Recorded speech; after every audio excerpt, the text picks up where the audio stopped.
O'qishga kirganda eng asosiysi yaxshi taassurot qoldirish. Buni qanday qilyapsizlar? Men doim dadamga o'xshab kulib tursam. Bu yuzing uchun emas.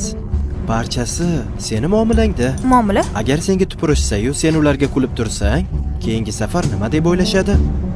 Bilmasam, Yana unga tupurishim mumkin deb o'ylashadi. Agar ularga xo'mrayib tursa, boshqa unday qilishmaydi. endi kechma. Boshqa iloji yo'qmi? Agar hozirgi vaziyatni o'zgartirmoqchi bo'lsang, dadilroq harakat qilishing kerak bo'ladi. Qattiqroq. Muammo tug'dirishdan nima foyda?